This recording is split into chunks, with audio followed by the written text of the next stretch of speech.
저는 오늘 우리가 함께 읽었던 성경 말씀을 중심으로 고수의 좋은, 하수 말고 고수, 프로페셔널한 고수의 좋은이라는 제목으로 설교하려 합니다. 한번 따라합시다. 삶은 토하고 기대는 것.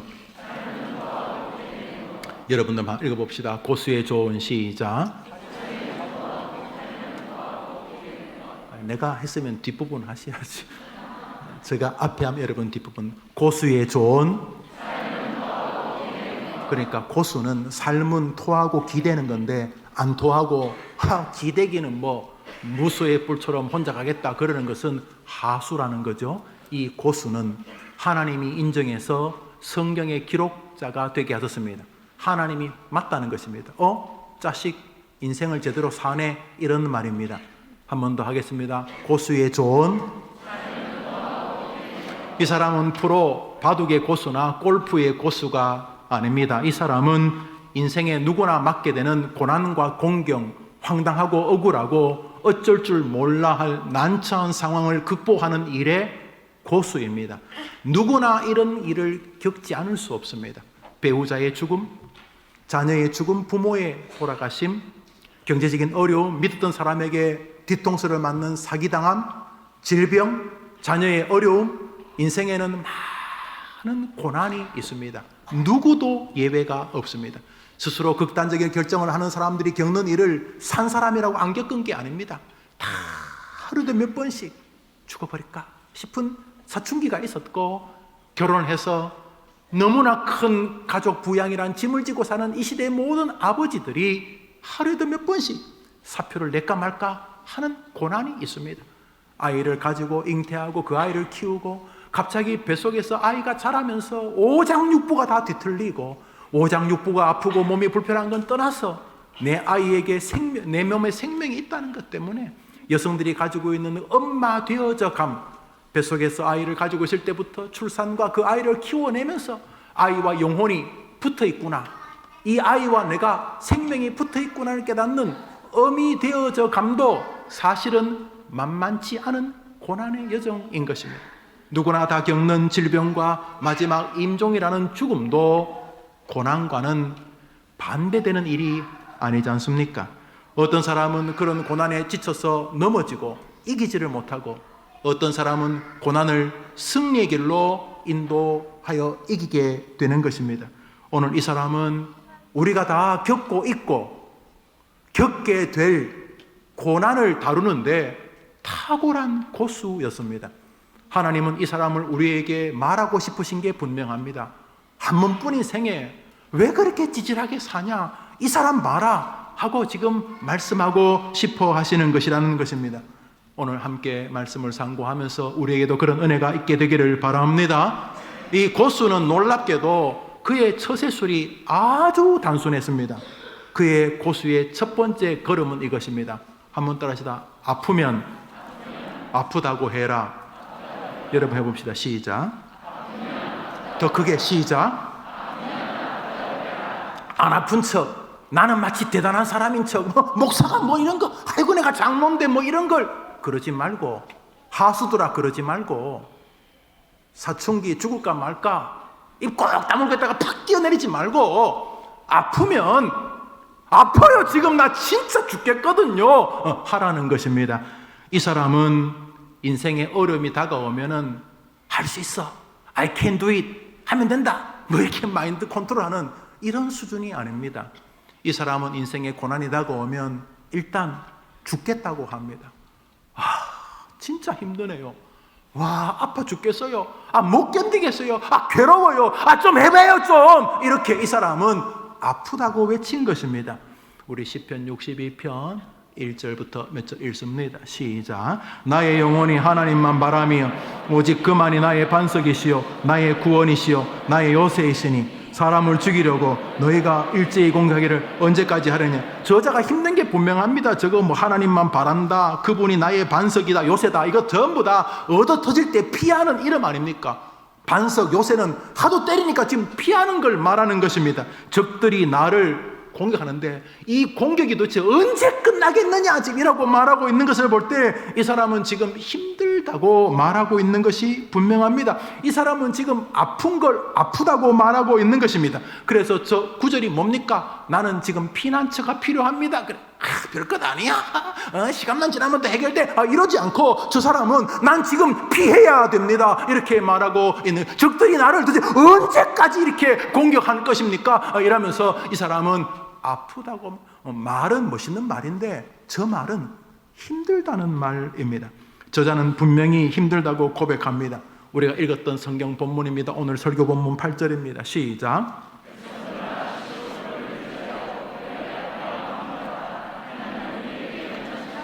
저 62편 8절을 누가 저 사람이 아무런 문제 없을 때 지은 노래라고 부르겠습니까? 백성들아 시시로 그저 아프면 아프다고 그를 의지하고 그의 앞에 마음을 토하라. 이 토하라는 말은 쏟아 놓으라는 것이죠. 그 앞에 막 모든 것을 쏟아 놓으라. 왜? 하나님이 우리의 피난처가 안 되면 길이 없기 때문에 하나님께 좀 도와달라고 해라, 이런 말이죠. 그런 면에서 그는 자신이 힘든 것을 회피하거나 부인하지 않습니다. 그는 솔직합니다. 적들은 강하니까 내 힘으로는 안 되겠습니다. 내 힘으로 되는데 뭐 하려고 하나님께 피해요? 내가 하지. 내가 할 수 있는데 뭘 피해요? 내가 붙어서 이겨버리지. 이 사람은 자식 키우는 게 내 힘으로 안 된다고 인정하는 사람입니다. 임마 네가 뭘, 이 애비는 말이지, 네 나이 때는 막 먹을 것 없었어, 임마. 너네 임마 학비 다 대주고, 너네 임마. 안 돼요. 안 된다고요. 아무리 아버지가 어릴 때 무슨 땅에 떨어진 거 주워 먹으면서 살았어도 지금 이 아이가 힘든 거하고 똑같다고 말하면서 얘는 얘대로 힘든 거예요. 얘는 얘대로. 그래서 속천불 난다 그러죠. 저것 보면 말이지, 그쪽만 좀 동의하는구만요. 이쪽은 동의를 다 해서 말도 못해. 그런데 이 사람은 자식을 사랑하는데, 아니 뭐 어릴 때는 천재인 줄 알았는데, 어릴 때는 시간이 지나면서 천재는 아니고 중간, 좀 더 크면은 이게 중간보다 못한 것 같고서 꿈이 그냥 남들만큼이 꿈이야. 남들만큼만 해주기. 이마 학교를 들락거리지 않고 왜 경찰서를 들락거리냐 이 자식아, 뭐 이러면서. 안 되지요. 이 사람은 안 된다고 말하는 거예요. 하나님, 내가 자식을 키워보려고 하는데 안 됩니다. 내가 장로인데, 내가 명색이 목사인데 자식 이야기만 나오면 쪽팔려 죽겠습니다. 내가 못하게. 이 사람은 지가 못한다고 말하는 거예요. 나는 정말 못하겠으니 하나님 좀 해결해 달라고 지금 토하고 쏟아내고, 주님 도와달라고 하고 있는 것입니다. 시편 62편 4절입니다. 읽읍시다. 시작. 그들이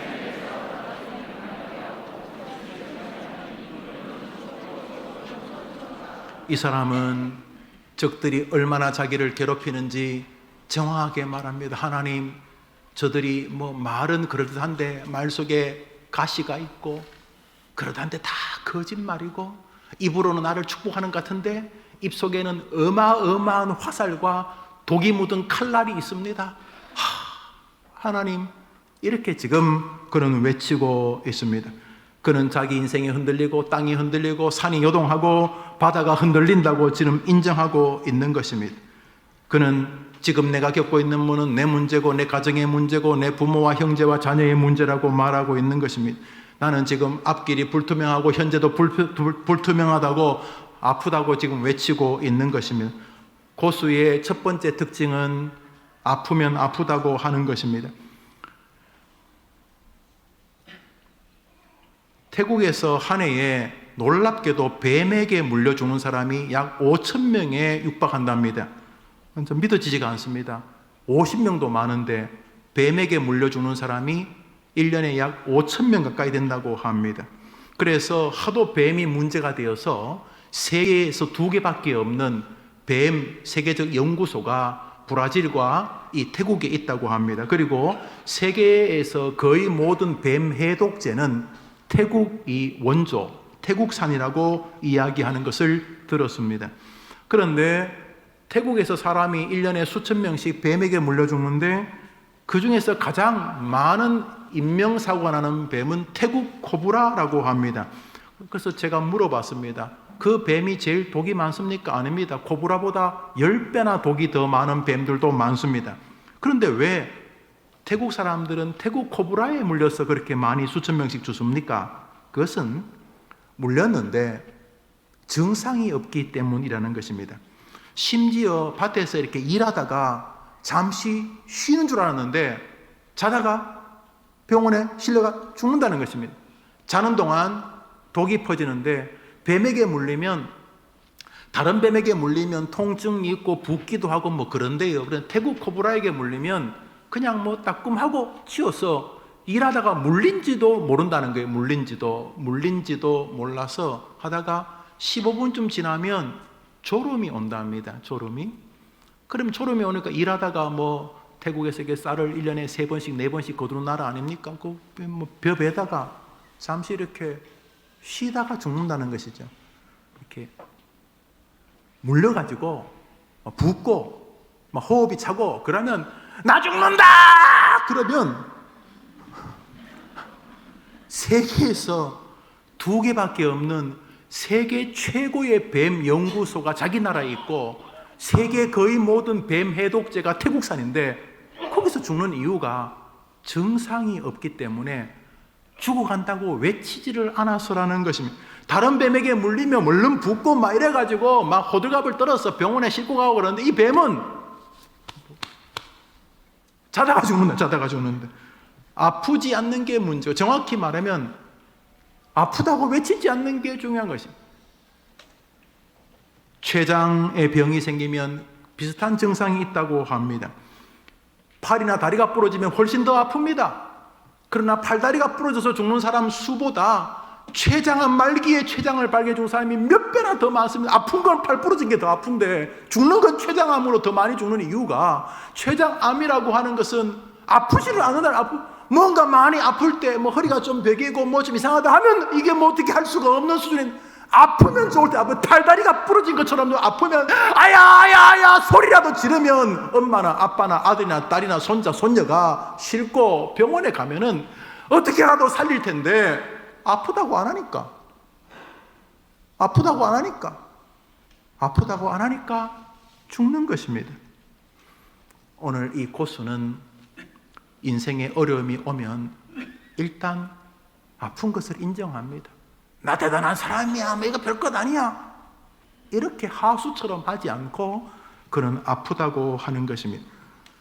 선교사님들은 사역하시다가 어려우면 제게 도움을 구합니다. 모두가 힘들고 선교사역이 아프다는 내용입니다. 모두가 하나님이 힘이 되어주시기를 바라고 그 대리자로 담임 목사에게 도움을 구하는 것입니다. 오늘 오후에 설교하실 베트남 우리 교회 파송 선교사여 GM의 선교사인 신홍강 선교사님도 약 15년 가까이 베트남에서 사역 중이십니다. 아시죠? 베트남은 사회주의 국가입니다. 거의 모든 메일 전화를 사실은 감시합니다.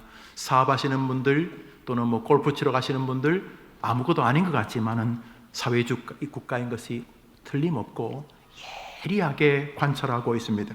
그런데 이분은 청년 사역의 은사가 있어서 파송 받을 때부터 목사님 만일 괜찮으시면 동남아 쪽에 캄보디아 쪽에 어떻습니까? 그게 좀 자유로운데 했더니 목사님과 사모님이 목사님 허락하시면 저는 베트남에서 선교하고 싶습니다. 사모님도 베트남에, 이 두 분은 베트남에서 선교하다가 만나서 눈이 맞아가지고 결혼한 분들이거든요. 그래서 대학가에서 선교하고 열매 있는 사역을 하십니다. 그래서 제가 몇 년 지켜보니 정말 그쪽에 은사가 있어서 선교사님 학원 사역 하십시오 그랬습니다. 그래서 대학가에서 아이들을 많이 키워내었고 그 아이들이 한국에 와서 공부도 하고 또 사역도 합니다. 그런데 대학에서 남아서 아이들을 가르치려면 본인도 대학에 적을 둘 수밖에 없습니다. 안 그러면 뭐 비자 문제부터 해서 이 선교사라는 것 때문에 추방이 될 것이 100%이기 때문에, 그래서 제가 학교에 계속 있으라고 했습니다. 학교에 있다 보니 공부를 하게 되고, 그래서 이번에 박사학위까지 마무리하게 되었으면 축복할 일입니다. 우리 교단 선교사님들을 제가 부정하지 않습니다만 우리 교회는 언어, 우리 중국에 파송된 최여섭 선교사님이나 신홍원 선교사님은 제가 알기로 우리나라에서 중국말, 베트남말을 가장 잘하는 분이십니다. 한국 교회는 이것부터 사실 정리해야 되는데 제가 다른 교회는 말할 거 없고, 그래서 우리 베트남에서 이제 박사과정을 다 마치면 내가 진로가 어떻게 됩니까 하니까 베트남 교수님이 학위를 끝내면 이 학교에서 강의할 수 있는 길을 이렇게 제시해 주었다고 합니다. 얼마나 고마운지 모릅니다.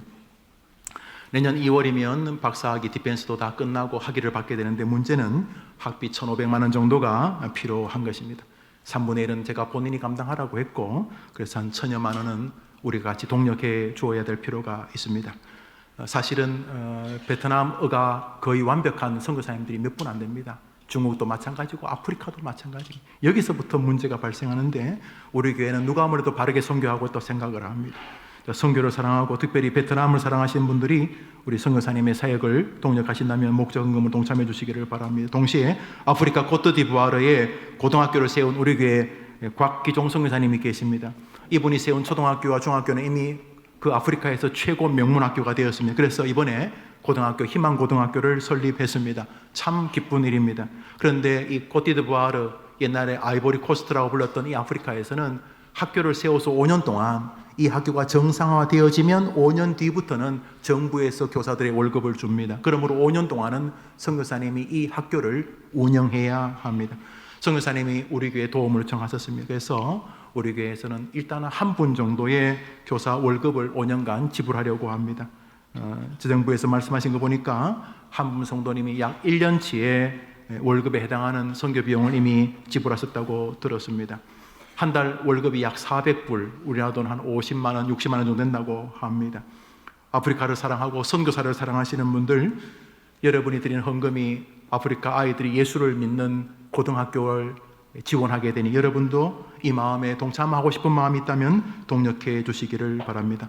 선교사님들이 이렇게 목사에게 힘들다고 말하는 것이, 목사님 도와주십시오. 예, 저는 목사인 사람이지만 동시에 하나님의 대리자라는 입장에서 아마 저에게 부탁하라는 것으로 보입니다. 저는 선교사님들에게 저에게 도움을 요청하라고 말합니다. 왜? 같이 기도하기 위해서입니다. 저는 이 시간 이 해림 우리 성도들에게도 동일하게 도움을 요청합니다. 원래 우리는 이 예배당을 지을 계획이 사실 제 머릿속에 없었습니다.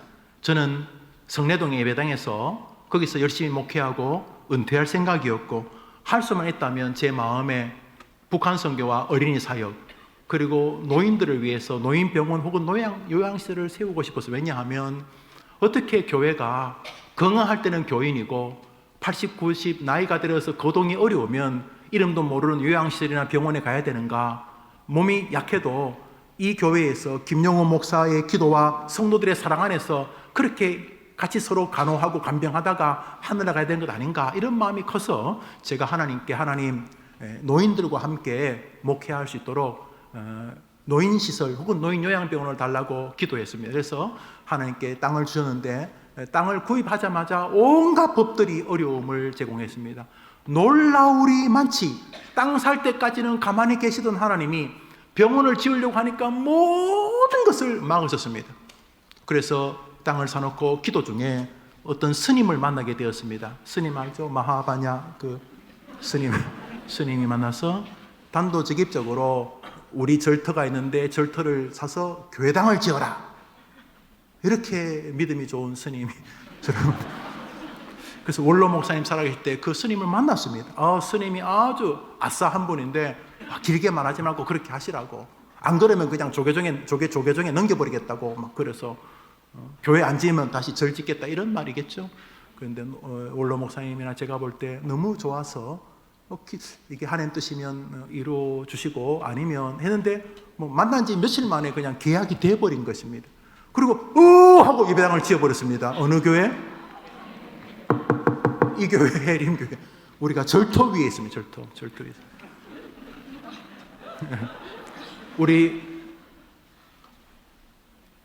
우리 기공식 할 때 스님 오시던 거 기억납니까? 기억나죠. 그날 제가 예배 내내 뭘 걱정했냐면 그날 점심이 육개장이었는데 저걸 어떻게 하면 좋을까? 고기를 건져내고 드릴까 이렇게 막 고민하고 있는데 본인이 먼저 가셔서 다행이었습니다. 여튼간에 그래 절터에서 교회를 세웠습니다. 교회는 너무나 순식간에 세워졌습니다. 요양병원을 짓겠다고는 10년 동안 기도했는데도 뭐 이렇게 저렇게 안 막았으면 그거 지었을 것입니다. 이 교회 없습니다.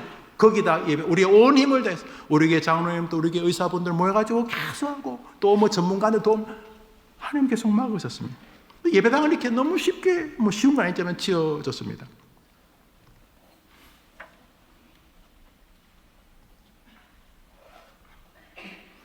예배당을 짓고 지난 4년 남짓 하나님이 이 코로나 와중에도 교회를 성장시켜 주셨습니다. 너무 감사합니다. 예배당을 짓고 나서 놀라운 일은 예배당 건축을 마치자 어떤 성도님이 우리 교회와 10분 거리에 있는 약 1,300여 평의 땅을 우리 해림교회에 기증해 주신 것입니다. 김 목사님 노인병원 지으면 좋겠습니다. 노인 요양시설 지으면 좋겠습니다 하는 마음을 담아서 그렇게 하신 것입니다. 제가 그날 많이 울었습니다. 울었는 이유는 하나님 우리 교회를 싫어하지 않는구나 아니 그런 생각이었어요. 그래서 노인병원을 이제 지금 많은 분들 우리 최소순 권사님 같은 분이 지금 병원에 가 계신데 제가 참 마음이 아픕니다. 그래서 우리 근처에 그런 일을 세우려고 합니다. 하나님께서 우리의 기도를 계속 듣고 계셨구나 하는 걸 알게 됩니다. 이 부분에 이제 여러분에게 도움을 구하는 것입니다. 우리가 예배당을 건축하는 약 350억 원 정도가 들었습니다. 그런데 320억 원 정도는 더 완부를 했습니다. 약 30억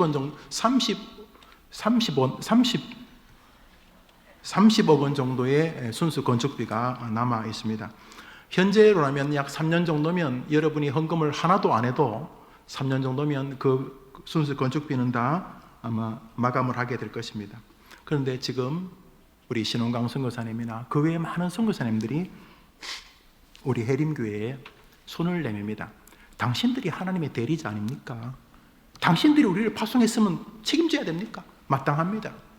그래서 우리가 3년 동안 더 기다려야 되는지에 대한 고민을 하게 되었습니다.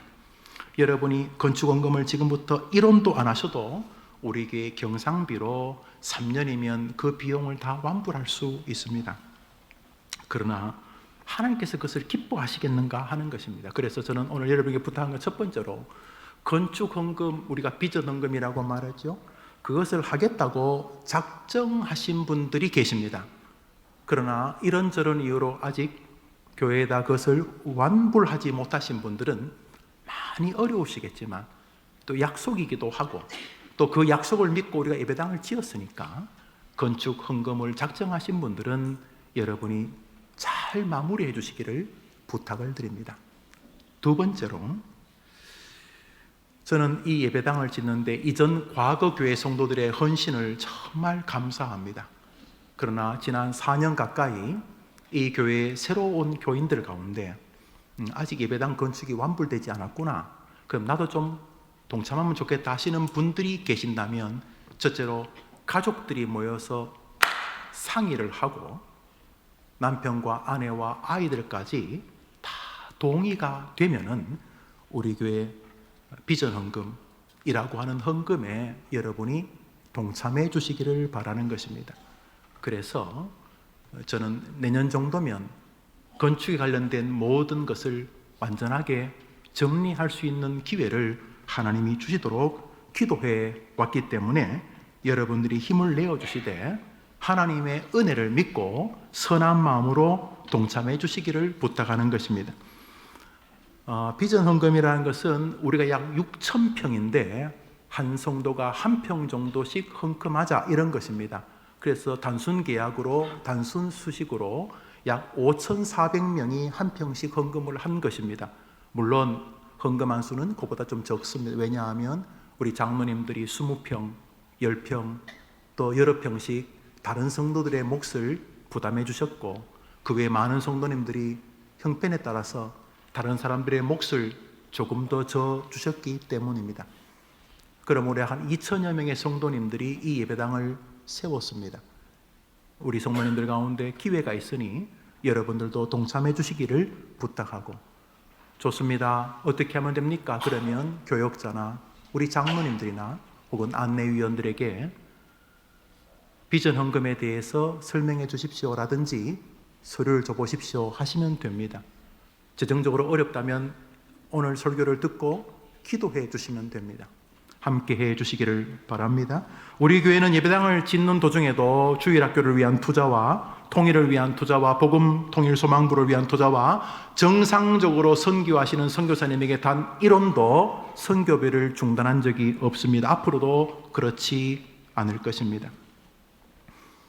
이 예배당을 건축할 때 저희 아이들은 어린 10대였습니다. 그런데 우리 아이들도 제게 아빠 우리들도 한평헌금 하도록 빌려주세요 그랬습니다. 그래서 제가 빌려줬습니다. 각서까지 잘 받아가지고 빌려줬는데, 그래서 함께 이 일에 동참을 했습니다. 할 수만 있다면 여러분 가정들도 그렇게 되어지면 좋겠습니다. 많은 가족들이 함께 기도하고 상의해서 기쁨으로 억지로 하지 마시고, 그래서 이 교회가 억지로 헌금한 사람들의 교회가 아니라 기쁨으로 헌금한 사람들의 예배당이 되도록 동력해 주시기를 바랍니다. 이 자리를 빌려서 건강하게 11조 생활을, 교회 헌금 생활을 담당해 주시고 이 교회를 여기까지 이끌어 주시고 이 교회를 통해 이 지역에 복음을 전파하도록 도와주신 여러 성도님들께 감사를 드립니다. 다시 오늘 본문으로 돌아와서 오늘 이 사람의 탁월성은 힘들면 아프면 아프다고 하는 것입니다. 이 사람의 인생의 고수인은 바로 그것입니다. 여러분들도 이 사람처럼 힘들면 아프다고 고백하고 힘들다고 고백하게 되기를 바랍니다. 그런데 이것이 끝이 아닙니다. 이 사람이 고수인 이유는 아프다고 고백하는 대상이 명백한 것입니다. 시편 62편 1절입니다. 시작. 나의 영혼이 잠잠히 하나님만 바라며. 노란 글씨 있습니다. 시작. 이 사람은 정했습니다. 아픈데 아프면 똑바로 달려가서 하나님 당신만이 해결할 수 있습니다. 제가 성도들에게 헌금을 설교하는 일은 굉장히 힘겨운 일이지만 로이 존스 목사님은 자기 성도들에게 헌금 설교를 하지 않는 사람은 성도들의 비위를 맞추는 창기와 같다 그래서 헌금 설교를 하긴 합니다만, 그것도 2년에 한 번씩 그것도 버들버들 떨면서 합니다만, 사랑하는 여러분, 저는 죄송하지만 여러분들을 신뢰하지는 않습니다. 여러분이 헌금한다면 하나님이 여러분을 개입해 주셨다고 믿기 때문인 것입니다. 이 사람은 말합니다. 내가 부르짖긴 부르짖는데 누구에게 부르짖냐? 하나님만 나의 구원이십니다. 아프면 아프다고 하되 제발 엉뚱한 데 가지 말고 똑바로 하나님께 와서 아프다고 하시게 되기를 축복합니다. 5절입니다. 같은 성경 같은 저잠 시작.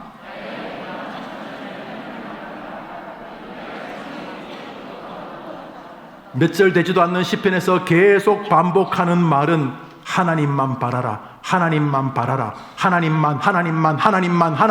아프면 하나님께 가서 아프다고 하게 되기를 바랍니다. 새벽에 일어나 금요일에 와서 매일 하나님께 와서 아프다고 하십시오. 아프다고 하십시오. 7절입니다. 시작. 나의 구원과 영광이 하나님께 있으며. 이 사람이 고수인 이유는 아프면 아프다고 인정한다. 그런데 그 인정을 날마다 하나님 앞에 와서 한다. 하나님 나 아프니까 도와주시오. 하나님 나 힘드니까 살려주시오. 하나님 나 좀 도와주시오. 이 사람이 고수인 이유는 아프고 힘들면 똑바로 하나님께 합니다. 하수들은 아프면 술 먹습니다. 하수들은 아프면 그 아픔을 누구에게 뒤집어 씌웁니다. 엄마 때문에, 아빠 때문에, 부모는 잘못 만나서 내 몸이 어쩌고 저쩌고 이딴 소리, 세상 뭐 구조적인 모순 이런 소리 합니다. 또 사단이 이런 걸 또 부추깁니다. 뭐 어쩌고 저쩌고. 그런데 이 고수는 아프면 아프다고 하는데 아프다고 하는 대상이 하나님이십니다. 고수 되기를 축원합니다. 오늘 본문입니다. 읽습니다. 시작.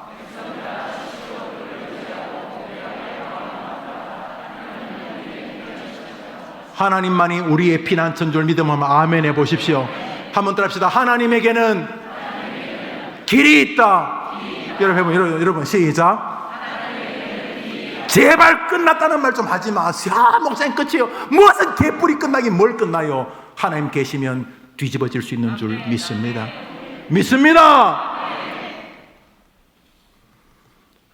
이 사람은 믿습니다. 아멘, 아멘. 이런密잡함만 아닙니다. 이 사람은 굉장히 똑똑한 사람입니다. 이 시인 62편 4절을 읽습니다. 시작. 그들이 그의 높은 자리에서 떨어뜨기만 꾀하고 거짓을 즐기하니. 이 사람은 사람에 대한 이해가 분명한 사람이고 문체가 아주 좀 뛰어납니다. 이 사람 많이 배운 사람입니다. 이 사람은 정치도 읽어내고 무엇보다 인간관계 내면 세계를 잘 읽어냅니다. 입으로 가모니서를 말하지만 그 밑에 비수가 있는 것을 정확히 캐치해내고 있습니다. 이 사람은 정말 공부도 많이 한 사람이고 인간의 권모와 술수와 위선도 정확히 꿰뚫어 봅니다. 그리고 인과관계를 정확히 아는 사람이고, 이 사람들이 이렇게 해서 하려고 하는 목적이 자기와 하나님을 흔드는 것이라는 사실도 꿰뚫어 보고, 이 사람 진짜 많이 배운 사람입니다. 이 똑똑하고 많이 배운 사람이 인생 결론이 무엇이냐? 하나님께만 길이 있다는 것입니다. 시편 62편 9절부터 읽습니다. 시작. 아, 슬프다. 사람은 입김이, 인생도 속임수니 저울에 달면 그들은 입김보다 가벼우려다. 부학을 의지하지 말며 탈취한 것으로 허망하지 말며 재물이 늘어도 거기에 마음을 두지 말지어다. 이 사람 살아봤어. 이 사람 아마 부귀 영화도 누려보고 아마 비천한 데 떨어졌나 봅니다. 그래 살면서 여보게 인생 그거 아니더라고. 내가 한때 꽤 많이 벌었잖아. 그것 때문에 우리 애들 다 엉망이 되었어. 그거 말이야. 그것 때문에 사람, 내가 비로소 사람을 알게 되고 나를 알게 되었어. 또 뜻하지 않게 막 내가 도망다니고 자네도 알지? 그래, 내가 살아봤는데 이 사람은 인생을 유유작적 김삿갓처럼 방랑한 사람이, 인생을 정확히 꿰뚫어보고 있는 사람이, 인생이 뭔지를 아는 사람입니다. 그리고 말합니다. 하나님만이 우리의 피난처시로다. 그 하나님이 여러분의 하나님인 줄 믿습니다. 그 하나님이 이번 주간에 여러분의 하나님인 줄 믿습니다. 사랑하는 여러분, 그래서 이 사람은 기본적으로 자기 자신에 대한 신뢰가 거의 없습니다. 나 믿을만 해요. 이런 사람 다 문제 있어요. 아니 좋은 말이에요. 좋은 말인데 정말 믿을만 해요, 여러분이? 노력은 하는 거 알죠? 뱉은 말은 지키려고 노력하지만은 다 안 되잖아요. 하나님 앞에서 진짜 복 받을 만해요? 여러분의 나이만큼 하나님께서 인정해 줄 만큼 인생이 그렇게 깊어요? 우리가 살아보면 알잖아요. 이 사람은 정직한 사람입니다. 그래서 사람, 특별히 자기 자신이 그렇게 위대하지 않다는 걸 압니다. 작은 감정의 편린 하나만 건들려도 하루가 엉망이 된다는 걸 이 사람 알고 있는 사람입니다. 감추고 있지만 시기와 열등감이 안에 있다는 것도 이 사람이 알고 있습니다. 타자도 마찬가지입니다. 그래서 이 사람은 인생을 살면서 믿으리 아주 없도다. 굳건한 반석이시니 그 위에 내가 서리라. 믿으리 아주 없도다. 이 사람은 사람이나 자기를 신뢰하지 않고 하나님만이 해결자인 줄 믿는 사람입니다. 하나님 이 사람 보고 네가 고수다라고 인정하시는 것입니다. 이 사람만 그렇지 않습니다. 예레미야를 통해 주님 말씀하십니다. 17장입니다. 시작. 나 여호와가 이같이 말하노라. 무릇 사람을 믿으며 혈육으로 그 권력을 삼고. 하여튼 간에 하나님 말고 나 믿을 만하다 그러면 박살나는 겁니다. 성경 보십시오. 나 여호와가 말한다. 무릇 사람을 믿으며, 사람은 믿음의 대상이 아니고 사랑의 대상인 줄 믿으면 아멘 해보십시오. 이게 헷갈리는 것입니다. 사람을 사랑의 대상으로 봐야 되는데 믿음의 대상으로 보니까 뒤통수를 맞는 것이, 그 사람이 속이려고 한 거 아니에요. 그냥 그 사람의 본질이 죄인인 것 뿐이에요. 주님 말해요. 하나님이 아니고 사람을 믿으며 사람으로, 혈육으로 그 권세를 삼고 사람에게서 뭔가 나올 것처럼 믿는 사람은 내가 진노하겠다 그랬습니다. 그러므로 이 사람 고수 맞습니다. 하나님만은 나의 피난처이십니다. 그거 뭐가 힘듭니까? 한번 더 합시다. 하나님만이 나의 피난처십니다. 믿으면 아멘 해보세요. 우리도 그럽시다. 우리도 시편 62편의 기자가 이번 주에 한번 내봅시다. 뭘 하든지 간에 하나님에게는 길이 있다. 이렇게 한번 살아봅시다. 다음 주에 우리 그렇게 만나게 되기를 축복합니다. 야고보서 4장입니다. 야고보서는 신약입니다. 시작. 사랑하는 여러분, 하나님을 가까이 하면은 하나님도 여러분을 가까이 해주는 것을 경험하게 될 것이니 이번 주간 계속 하나님 쪽으로 여러분의 마음도 특별히 말도 하나님에게는 길이 있어. 하나님께 암이 말기라 그래도 하나님께는 길이 있어. 가장 좋은 길을 여셔. 하나님은 위대한 분이야. 말로 마음으로 하나님께로 가까이 하는 여러분 되기를 축복합니다. 시편 61편 기자입니다. 읽읍시다. 시작. 시편 62편의 기자도 61편의 기자도 똑같은 말하니 우리도 똑같은 말 합시다. 한번 더 합시다. 하나님만이 나의 피할 바위시다. 나의 피난처다. 원수에게서 피할 견고한 망대이시다. 믿으시면 한 번 더 아멘. 여러분도 저도 그렇게 해봅시다. 좋습니다. 목사님, 고수는 아프면 아프다고 한다. 고수는 아프다고 하는데 아프다고 하는 대상이 하나님이다. 알았습니다. 그게 고수구만요. 아프면 아프다. 대신에 아플 때 딴 데 가서 이렇게 동정받으려고 하지 않고 아프면 똑바로 하나님께 와서 하나님 아프니까 도와주시오. 함께 해주세요. 살려주세요. 이게 고수다. 그러니까 하나님께 피하는 것이 인생이다. 다 동의. 그러면 마지막 피하는 게 뭐예요? 피하는 게 다 좋은 말인데 하나님께 피한다는 말이 뭔 말입니까? 피한다는 말이 이 신에게는 피한다는 말이 두 가지입니다. 첫 번째로 답시다. 하나님은 능력이 있다고 해결할 힘이 있다고 마음으로 인정해드리기. 한번 답시다. 마음을 인정해드리기. 이것을 따라합시다. 마음으로 힘 있는 분에게 기대기. 계속 강조하는 게 뭐래요? 마음. 이 사람은 첫 번째로 고수가 피하는 첫 번째 방법은 여튼간에 해결은 두 번째고 따라합시다. 하나님에게는 해결의 능력이 있다. 마음을 하나님께로 기대는 것입니다. 하여튼 이 사람은 해결할 길이 있다. 이분은 해결할 길이 있다고 마음을 먼저 인정해 보내드리는 것입니다. 62편 8절을 읽습니다. 오늘 본문이죠. 시작.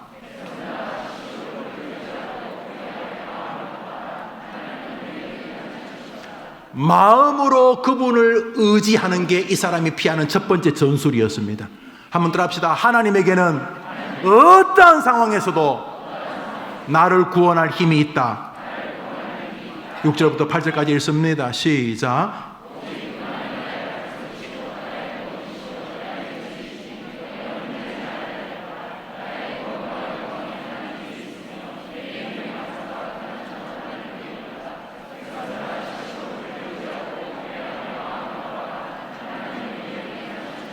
이 사람이 피하는 첫 번째 결과가 아닙니다. 마음. 아직까지 해결된 것 같지는 않아요. 보니까 흔들고 그러고 원수들이 그러고 있는데 이 사람은 먼저 마음을 피하기 시작합니다. 하나님에게는 이 문제를 해결할 능력이 있으시다. 일단 마음부터 그쪽으로 피난시킵니다. 한 번 더 합시다. 하나님에게는 힘이 있다. 여러분 시작. 그걸 인정이라고 부르죠. 하나님에게는 힘이 있다. 아직 여러분은 배가 고픈데 아버지의 주머니에는 두둑하다고 인정. 아직 배는 고픈 게 현실이야. 그런데 아버지의 주머니에는 두둑해. 이 식당의 음식 정도가 아니라 이 식당을 다 살 만큼 우리 아버지는 부자다. 이게 첫 번째. 배고픈 건 아직까지 그대로 배는 고파. 아빠가 안 왔으니까. 배는 고픈데 아버지에게는 이 식당을 다 사버릴 만큼 부유함이 있다라고 마음을 먼저 피하는 것입니다. 한번 답시다. 마음을 먼저 피하라. 마음을 하나님께로 기대라. 고수의 조건 마음 기대기입니다. 마음 기대기. 믿을 구석이 있으면 또 일어섭니다. 사람은 그걸 소망이라고 부르는데 사람이요 내일 소망이 있으면 오늘 안 죽어요. 여러분 내일 소풍 가는 날 오늘 제일 즐겁죠? 이 화인 받은 마음들을 보십시오. 소풍날보다 전날이 더 즐겁지요. 소망이 있는 거예요. 소망이 마음 기대기. 아직까지 배는 고파요. 벌써 두 끼나 굶었을 게 내가 아버지도 엄마도 안 계셔서 아버지 지금 오고 계신데 아버지가 어떤 분인지 내가 알아. 그래서 이 식당에서 이 식당 건물을 다 살 수 있는 분이야. 그래서 마음을 먼저 피난시키는 것입니다. 고수입니다. 고수는 마음을 먼저 부유하신 하나님께 기대는 것입니다. 이것을 하나님을 인정하는 것이라고 말하는 것입니다. 하나님 인정하면 이번 주 안 죽습니다. 여러분. 아니 바보입니까? 부자가 있는데 왜 그렇습니까? 안 죽습니다. 한번 더 합시다. 하나님을 인정하라. 하나님께 마음을 기대라. 하나님께 피하는 건 첫 번째로 마음입니다. 마음. 돈도 아니고 병든 몸도 아니고 첫 번째로 하나님께 기대는 이 고수는 마음입니다. 그것은 하나님을 인정하는 것입니다. 잠언 3장을 읽습니다. 시작. 뭐 하라고요? 너는 마음을 다하여 여호와를 의뢰하고 내 명철을 신뢰하지 마라. 너는 범사의 그를 여호와를 인정하라. 그리하면 너의 길이 지도되는 것을 보게 될 것이다. 이번 주간 마음을 하나님께로 먼저 피난시키는 여러분 되기를 바랍니다. 하나님에게는 길이 있다. 마음을 먼저 하나님께로 기대셔야 합니다.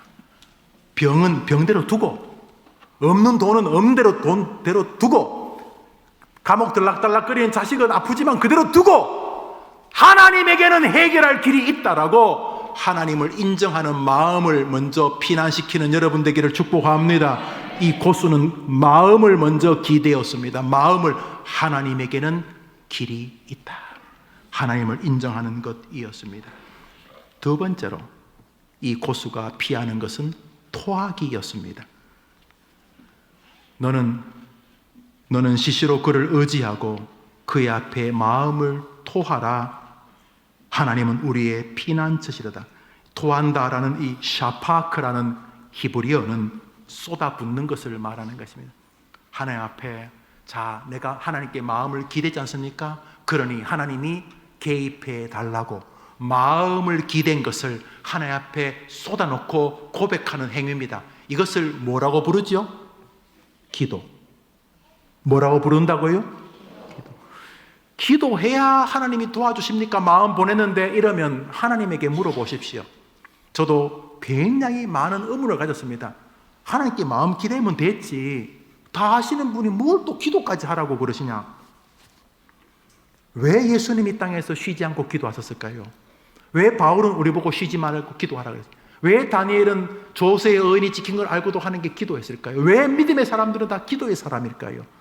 기도는 우리가 지금 하나님을 의지한다는 최종적인 증거이기 때문입니다.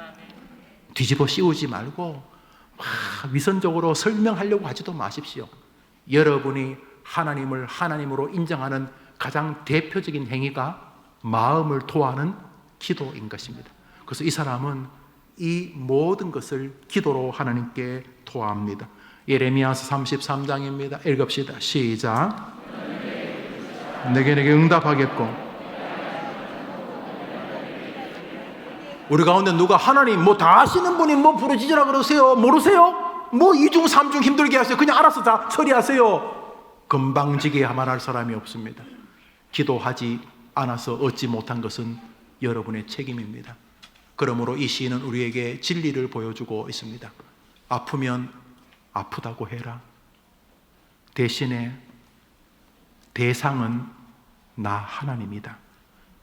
헛짓하지 말고, 딴 데 가서 애쓰지 말고, 힘들면 내게 와서 도와달라고 해라. 그러면 내가 개입해 주겠다.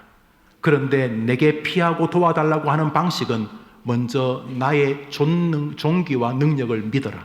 내가 능력이 있는 하나님이라고 인정하는 너의 마음을 내게 보여다오. 그리고 그 마음을 내게 기도로 가지고 온다면 나는 너의 인생에 개입해 주겠노라. 오늘 본문은 그것이 아닐 수가 없습니다.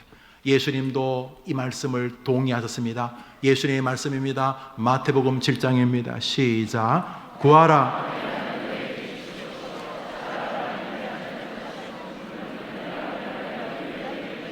구하지 않아서 못 얻는 것을 더 이상 다른 사람에게 핑계하지 마십시오. 구하라. 그리하면 주실 것이요.